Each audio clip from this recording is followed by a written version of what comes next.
Hi guys, Shooting Full of Holes here again, and today I have a pretty interesting review for you. Today we're going to review the Hatsan Torpedo 150 Sniper.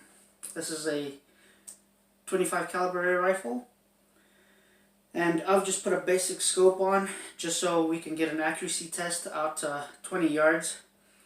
I've had people pretty much say that accuracy tests at 10 yards are useless and need to be shot further out. That's not true. The reason why I shoot at 10 yards is mainly two reasons. One, it's indoors for me and I can shoot any point, any time, and it doesn't matter what the weather is. So that's number one. Number two, I've always said an air rifle that shows clover leaf potential at 10 yards shows the potential to be accurate at further distances. Basically what I'm saying is if a rifle can't do clover leaves at 10 yards, it's not going to get more accurate further out.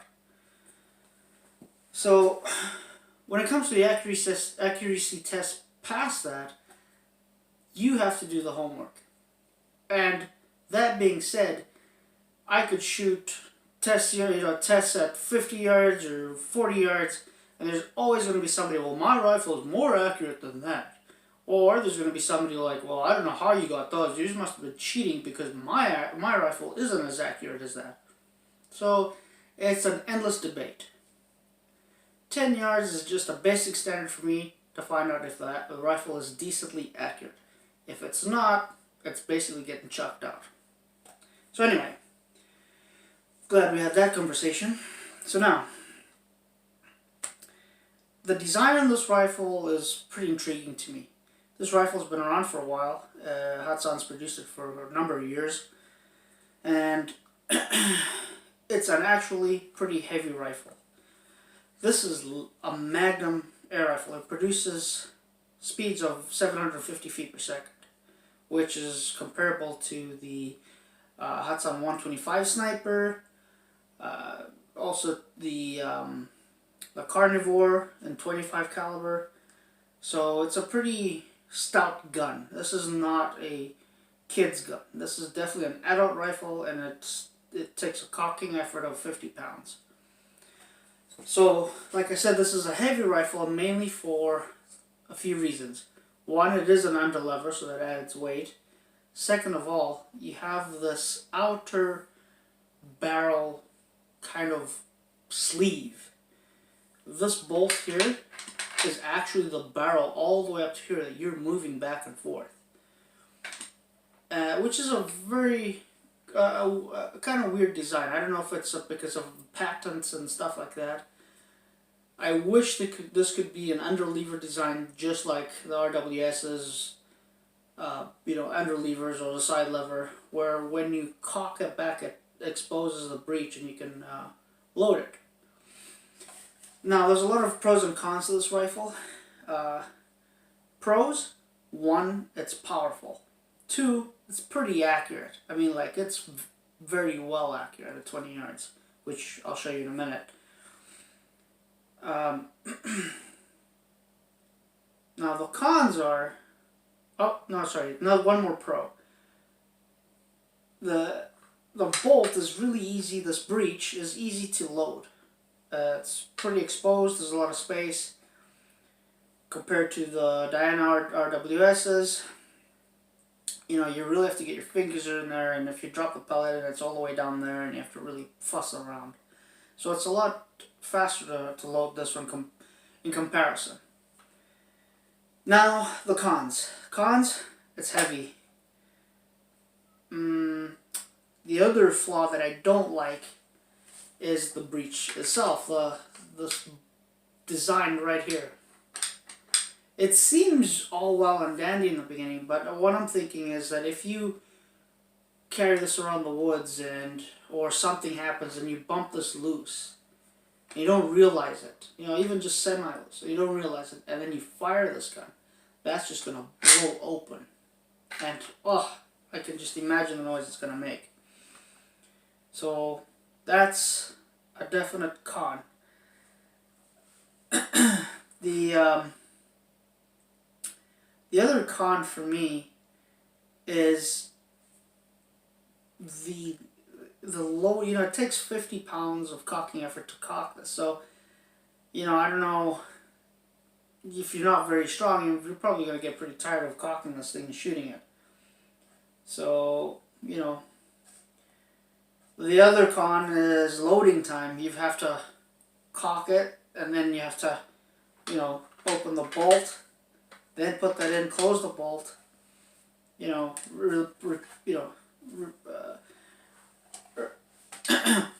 put the under lever back, that kind of stuff. All that takes time. And when you're hunting, what you don't have too much is time sometimes. Your repetitive shots that, might take longer. Isn't that much fun. So those are a few, cons. Other than that, I don't know, the rifle is pretty stout, pretty well made. It's very strong. And if you are a big burly guy and you like stuff like this is definitely something to consider.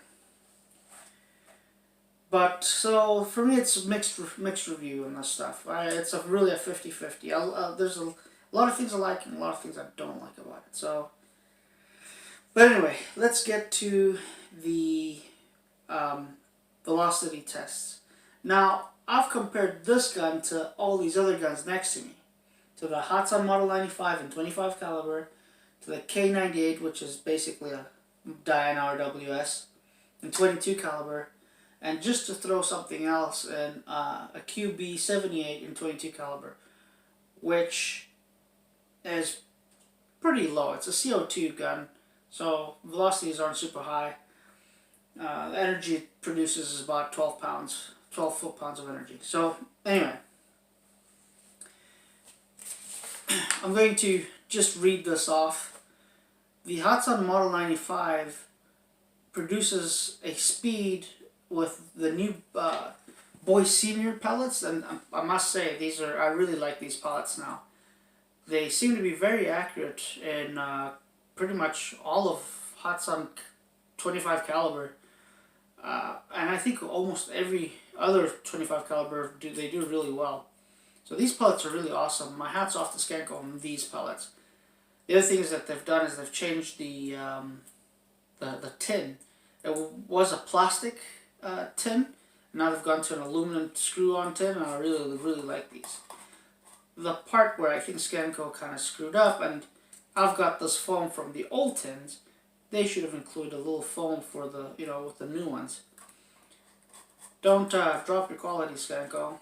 Though you might think the foam things is silly, but guys like me like it. So anyway, really nice pellets. You guys should try this out. New Boy Seniors, they're 31 grain. They are kind of heavy, but they pack a really good punch. And you'll see in the the ballistics gel, that these pellets penetrate really well. So anyway, the Hatsan Model 95 with the New Boy Senior 31 grain pellets produces an average velocity of 513 feet per second.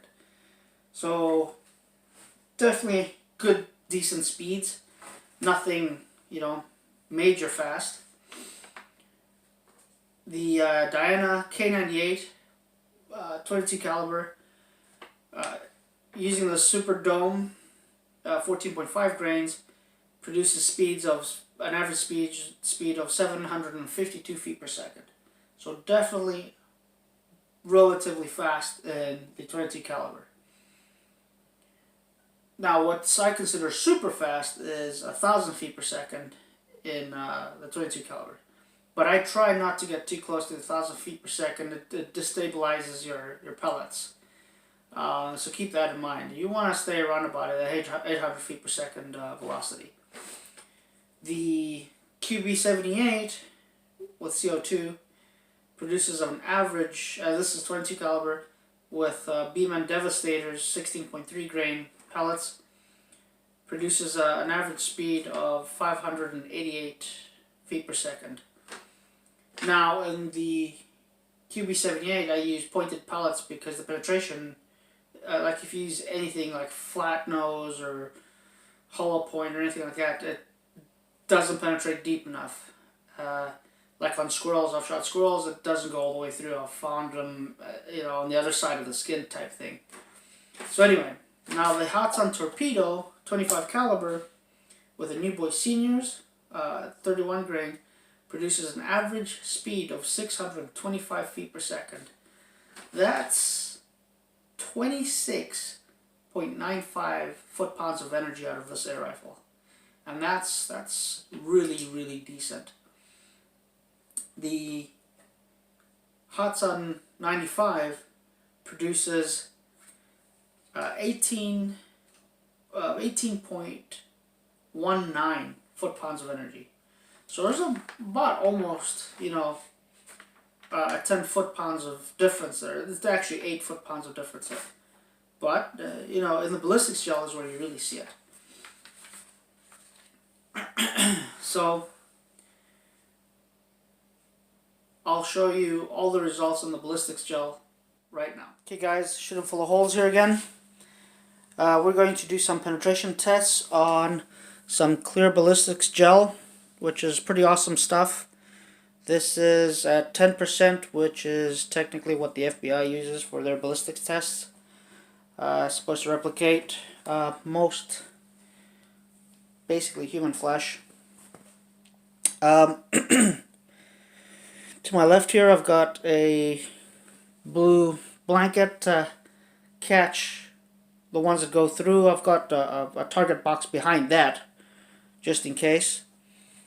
But I didn't want to use this lengthwise because I feel that 6 inches replicates more the thick, as thick as most rabbits or raccoons might get.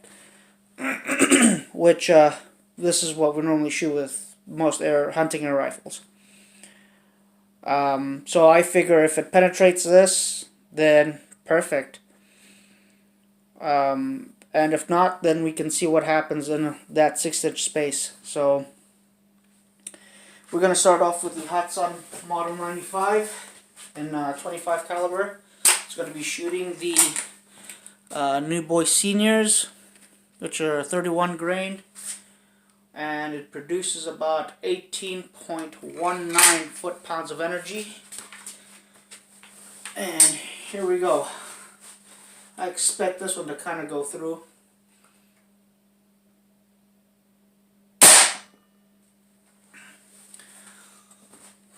And I was right. Well, look at that, it even ended up on the table for us. Now I'm going to shoot the Predator Polymags. That's a 26 grain pellet and producing about 19.13 foot-pounds of energy. I'm going to shoot this one a little bit lower.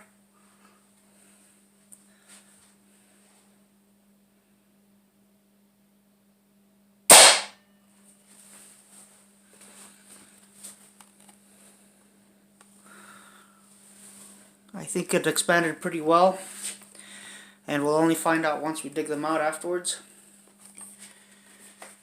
Now we're going to be shooting the Diana K98 in 22 caliber. It's going to be shooting the Superdomes, which are a 14.5 grain pellet, producing 18.21 foot-pounds of energy.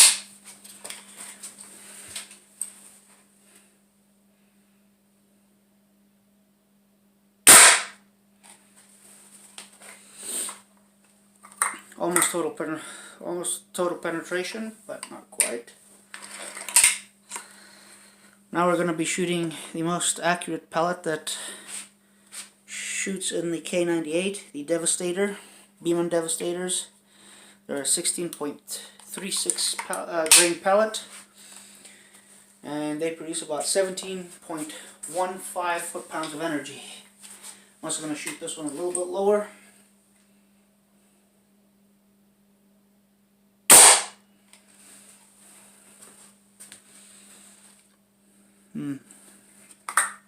I think this pellet expanded pretty well, and will do a lot of damage on game birds and rabbits and stuff like that.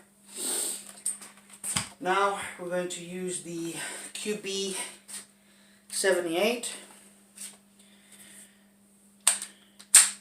and it's going to be shooting the Beeman Devastators, producing 12.59 foot-pounds of energy.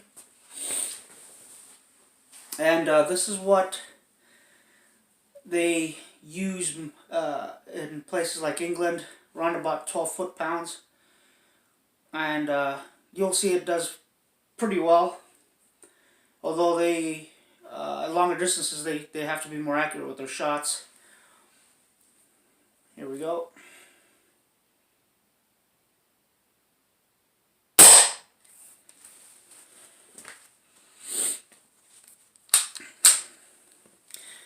And now we're going to be using the QB78, shooting Beeman Silver Stings. So a 15.74 grain pellet. Now most pointed pellets do not do very well in most rifles. They tend to not be as accurate. But in this QB78, these Silver Stings are absolutely phenomenally accurate. They produce about 11.95 foot-pounds of energy. And let's see if this goes all the way through. I'll be shooting a little bit above.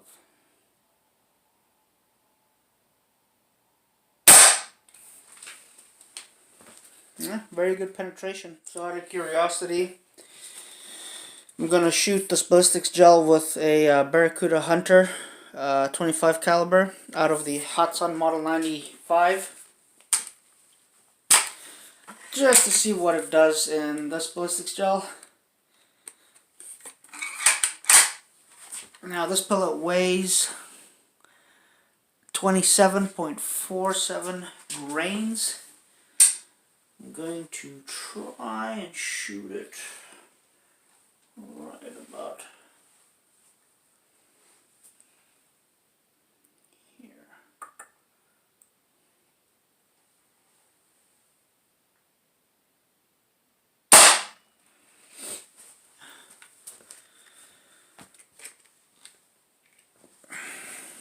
It doesn't look like we got too much expansion out of it, but like you know, we'll have to see when we remove it. So okay, and here we go with the Hatsan Torpedo in 25 caliber, and with a 31 grain pellet, producing 26.95 foot-pounds of energy. So I know this is going to shoot straight through. Here we go.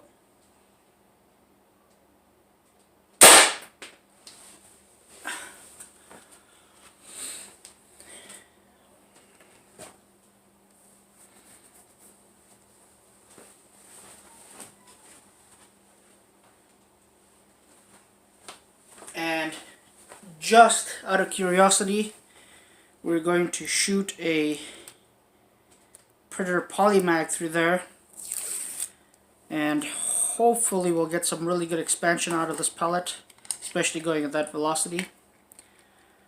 So let me load that.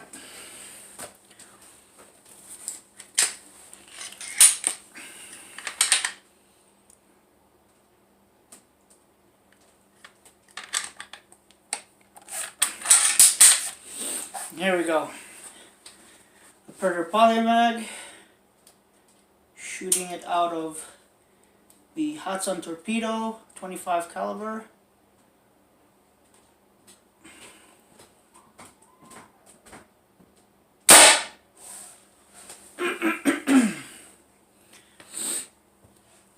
Wow,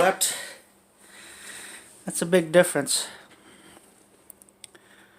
So I think it expanded really well, and that's what slowed the pellet. Okay, so as you can see in the ballistics gel, a lot of these pellets seem to perform the same, and the penetration seems to be run about at the same depths.